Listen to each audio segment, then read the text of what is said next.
গণতান্ত্রিক ব্যবস্থার অপরিহার্য অংশ নির্বাচন। একটি গ্রহণযোগ্য নির্বাচন ক্ষমতাকে বৈধতা দেয়, আর গ্রহণযোগ্য না হলে বৈধতা নিয়েও প্রশ্ন ওঠে। রাষ্ট্রপতির গঠন করা সার্চ কমিটির সুপারিশে ২০১২ সালে কাজী রকিবউদ্দিন আহমেদ ও ২০১৭ সালে KM নুরুল হুদার নেতৃত্বাধীন নির্বাচন কমিশন দায়িত্ব নেয়। তাদের নিয়োগের বৈধতা দেয়া হয় ২০২২ সালের করা একটি আইনের মাধ্যমে। তাদের যে অ্যাপয়েন্টমেন্ট প্রক্রিয়া ছিল সার্চ কমিটি গঠন করার মাধ্যমে, এটি বাংলাদেশের কোনো আইন অনুযায়ী হয়নি।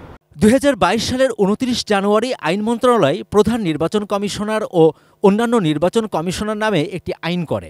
ওই আইনের ধারা ৯-এ বলা আছে, সার্চ কমিটির সুপারিশে প্রধান নির্বাচন কমিশনার ও অন্যান্য নির্বাচন কমিশনারের নিয়োগ প্রক্রিয়া ও তাদের নিয়োগ বৈধ ছিল বলে গণ্য হবে এবং এ বিষয়ে কোনো আদালতে কোনো প্রশ্ন করা যাবে না। এই ধারাটি চ্যালেঞ্জ করে রোববার হাইকোর্টে রিট আবেদন করেন সুপ্রিম কোর্টের ১০ জন আইনজীবী।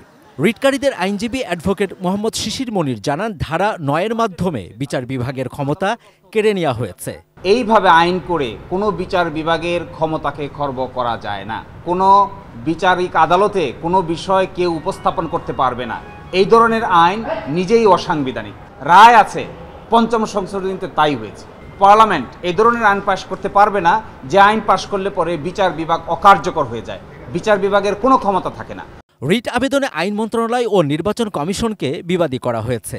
তাদের নিয়োগ প্রক্রিয়া যদি আইন অনুযায়ী না হয়ে থাকে, দায়মুক্তি যদি আনকনস্টিটিউশনাল ডিক্লেয়ার হয়ে থাকে, তাহলে তাদের কৃত সকল কর্মকাণ্ডই অনিবার্যভাবে অবৈধ হিসেবে ডিক্লেয়ার করতে হবে। Javed Akhtar, ATN news, Dhaka.